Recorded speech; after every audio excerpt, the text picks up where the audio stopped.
আল্লাহ পাক রব্বুল আলামিন বলেন, কুল ইন্না সালাতি ওয়া নুসুকি ওয়া মাহইয়ায়া ওয়া মামাতি লিল্লাহি রাব্বিল আলামিন। নিশ্চয়ই আমার নামাজ, আমার কুরবানি, আমার বেঁচে থাকা, আমার মরে যাওয়া সব মাত্র একজনের জন্য। তিনি কে? আল্লাহ। সব একমাত্র আল্লাহর জন্য।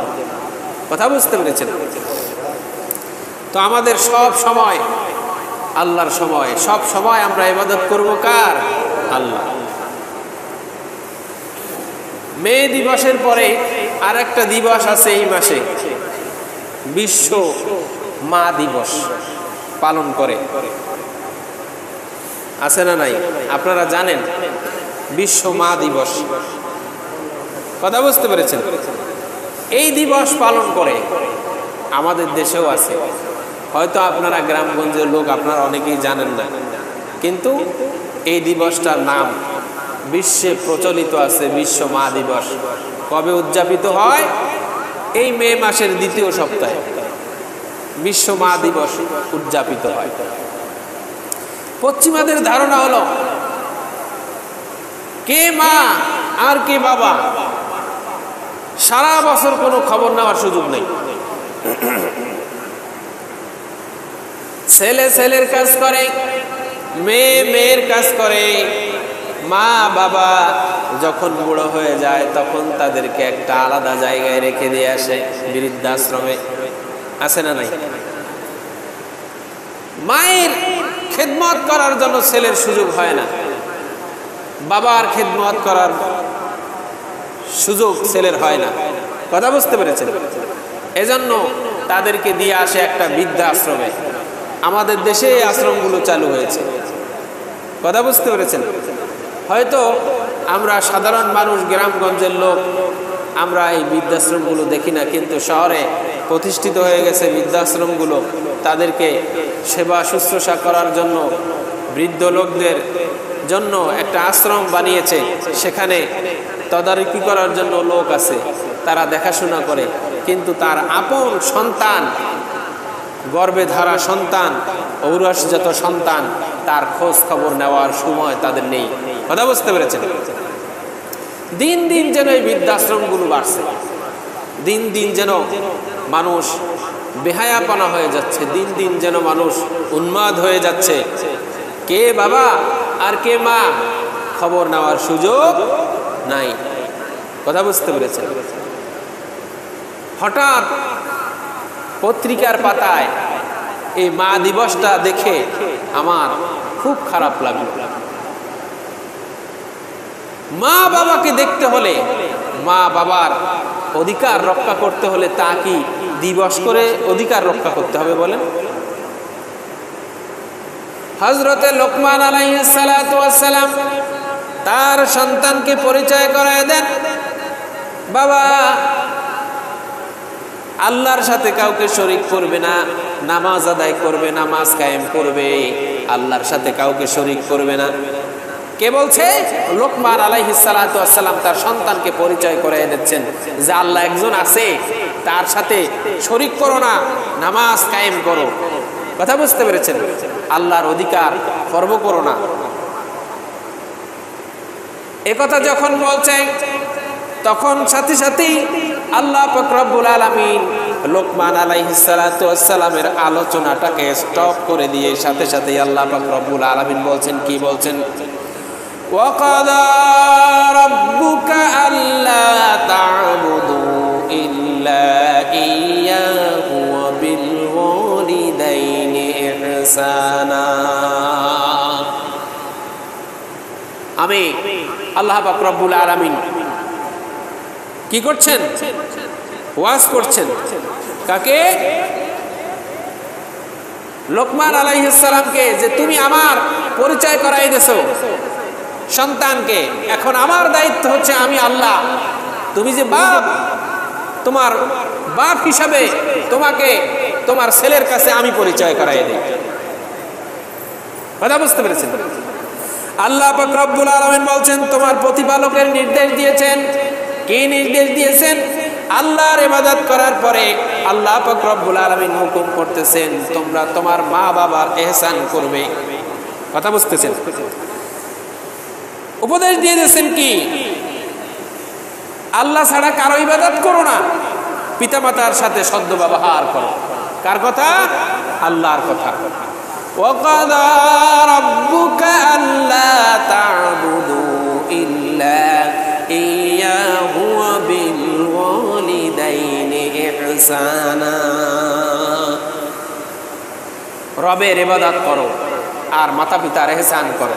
কথা বুঝতে পেরেছেন? আমাদের সময়গুলো যেভাবেই আমরা থাকি না কেন আল্লাহর সাথে সম্পৃক্ত, ঠিক কিনা?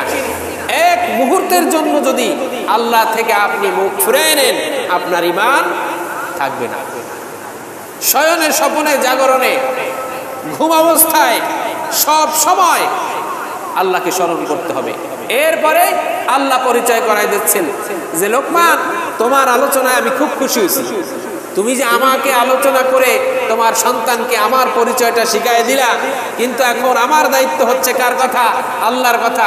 যে আমার দায়িত্ব হচ্ছে আমি তোমার পরিচয়টা তোমার সন্তানকে আমি দিয়ে দিই। আল্লাহ বলছেন وَقَضَى رَبُّكَ أَلَّا تَعْبُدُوا إِلَّا إِيَّاهُ وَبِالْوَالِدَيْنِ إِحْسَانًا। আল্লাহ নির্দেশ দিচ্ছেন যে আল্লাহর ইবাদতের পরে তোমরা মাতা পিতার কি করো? ইহসান করো, মাতা পিতার প্রতি সৎ ব্যবহার করো।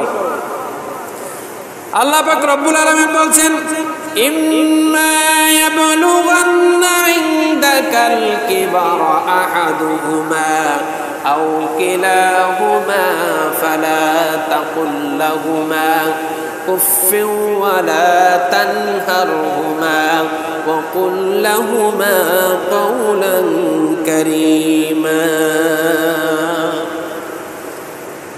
আল্লাহু আকবার। আল্লাহ পাক রব্বুল আলামিন কি বলছেন? বলছেন পিতামাতার সাথে সদ্ব্যবহার করো। পিতামাতার কোনো একজন কিংবা উভয়জন যদি তোমাদের কাছে বার্ধক্য উপনীত হয় তবে তাদের উফ বলা পর্যন্ত তোমরা এরকম আচরণ করো না যেন তারা উফ শব্দ বলে। কথা বুঝতে পেরেছেন? তাদেরকে ধমক দিও না, বরং তাদের সাথে সম্মানজনক কথা বলো। কার কথা? আল্লাহর কথা। আমাদের দেশে আছে না নাই? কি আছে? সন্তান বড় হয়েছে, বাবা বুড়ো হয়ে গেছেন, মা বুড়ি হয়ে গেছে, আছে না নাই? এরপরে সন্তান আস্তে আস্তে বড় হচ্ছে, যুবক হয়ে গেছে, সন্তান গায়ে শক্তি এসে গেছে। মাতা পিতা যা বলছে সন্তানের ভালো লাগে না, আছে না নাই? ধমক দিয়ে কথা বলে। বুড়া হয়ে গেলে ও কিচ্ছু বুঝে না, খালি cat cat cat cat cat cat করে। সন্তানেরা এরকম আওয়াজ দেয় কি দেয় না? এমনও সন্তান আছে যে বাবার প্রতি হাত তুলতে যায়, আছে না নাই? মায়ের প্রতি হাত তুলতে যায়। পত্রিকার পাতা যখন খুলি তখন দেখি যে সন্তান পিতাকে আঘাত করেছে, সন্তান পিতাকে খুন করেছে, আছে না নাই? সন্তান মাকে বৃদ্ধাশ্রমে রেখে দিয়ে এসেছে, আছে না নাই? আল্লাহ পাক রব্বুল আলামিন এগুলো করতে নিষেধ করেছেন। কথা বুঝতে পেরেছেন? সন্তান যখন ছোট থাকে, এক পা দু পা হাঁটে, তখন বাবা বলে আনন্দ করে যে আমার সন্তান হাঁটতে শিখেছে।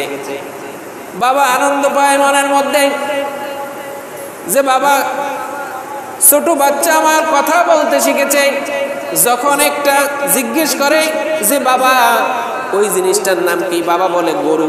আবার সন্তান বলে যে ওই জিনিসটার নাম কি, বাবা আবার বলে গরু।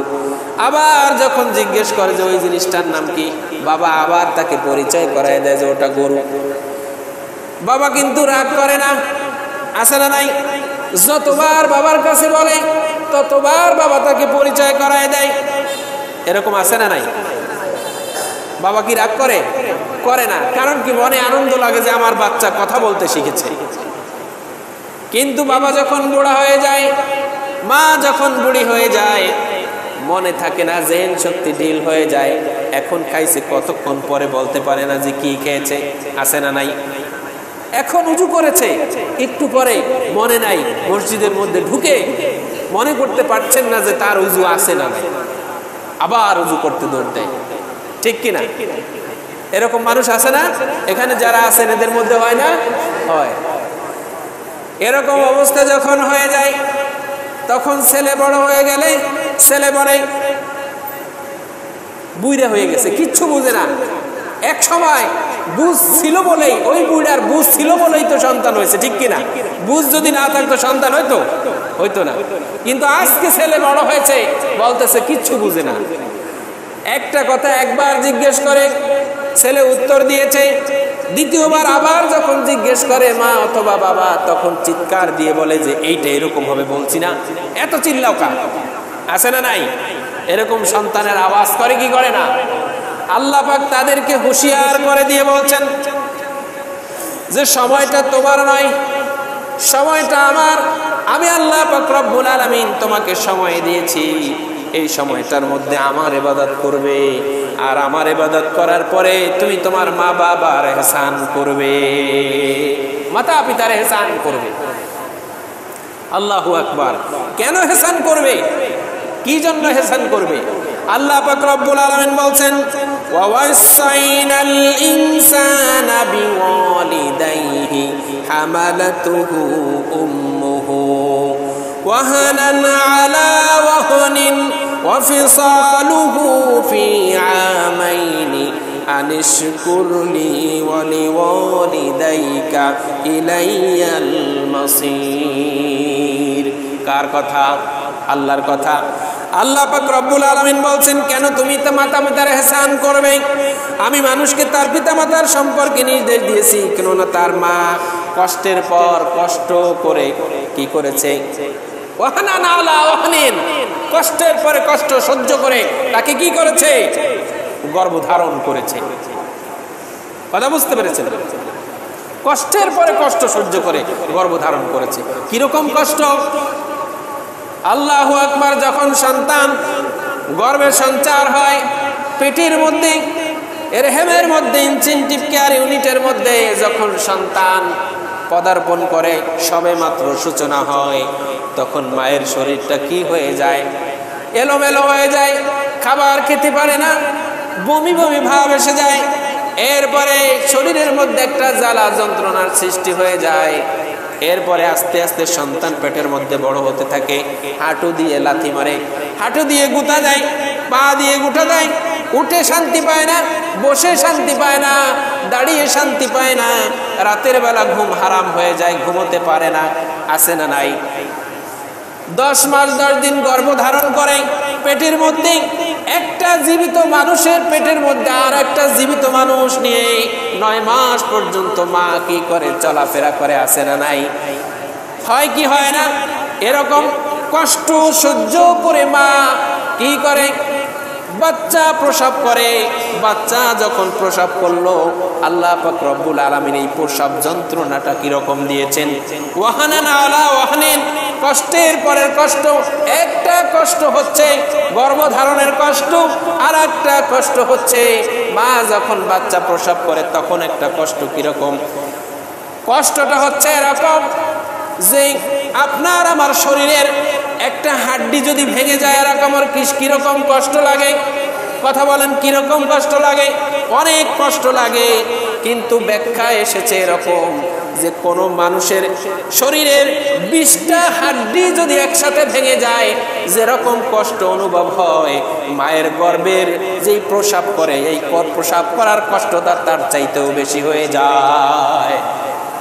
45 ইউনিট কষ্ট, ব্যথা 45 ইউনিট ছাড়িয়ে চলে যায়। কথা বুঝতে পেরেছেন? আল্লাহ পাক রব্বুল আলামিন এটাই বলছেন, ওয়াহানান আলা ওয়াহনিন, কষ্টের পরে কষ্ট। একটা কষ্ট হচ্ছে পেটে ধারণ করার কষ্ট, আর একটা কষ্ট হচ্ছে প্রসব করার কষ্ট। এই কষ্ট করে মা তাকে কি করেছে? পৃথিবীর মুখ দেখিয়েছে। ঠিক কিনা বলেন?